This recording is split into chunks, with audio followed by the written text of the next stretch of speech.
দেখুন বন্ধুরা, এটা আমাদের এখানে তিতা বেগুন পাওয়া যায় এইরকম। এটা আপনারা চিনেন কি না, আমাদের হাফলংয়ের লোক তো চিনবে, বাইরের লোক তো চিনবে কি না। এটা আমি একটু তিতো করে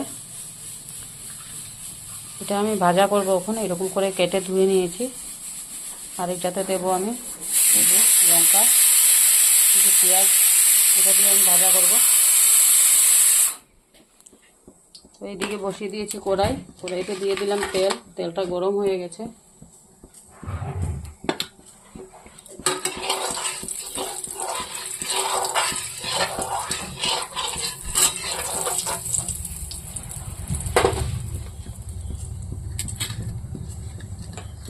এটাতে দিয়ে দিলাম পেঁয়াজ, কাঁচা লঙ্কা,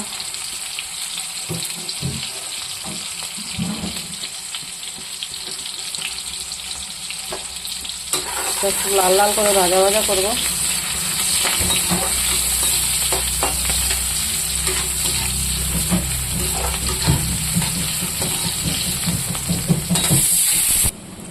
দেখুন বন্ধুরা, তেলটা আমার ভাজা ভাজা হয়ে গেছে। এখন আমি এই যে কাটা রাখা বেগুনটা দিয়ে দিলাম।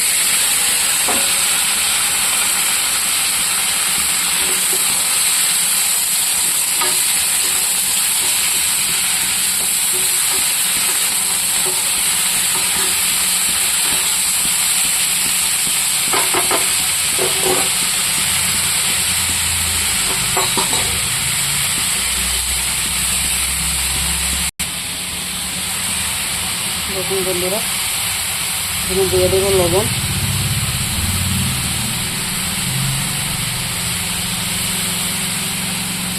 এখানে দিয়ে দেবো হলুদ,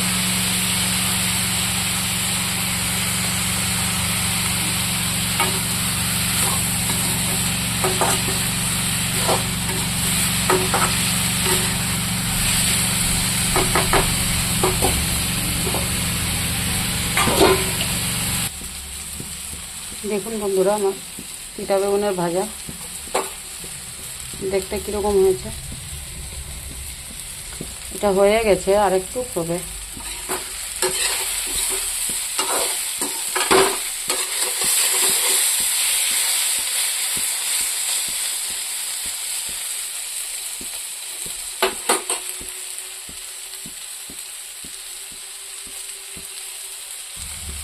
দেখুন বন্ধুরা, ভাজাটা লাল হয়ে গেছে, নামিয়ে নেব এখন।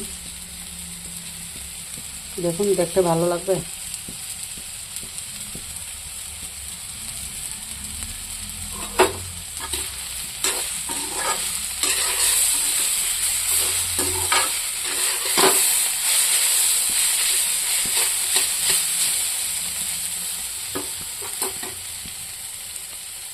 কে কে খান কমেন্টে বলবেন।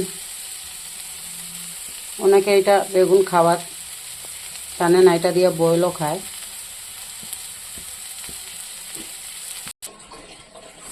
দেখুন বন্ধুরা, কাঁঠাল বিচির ডাল বানিয়েছিলাম।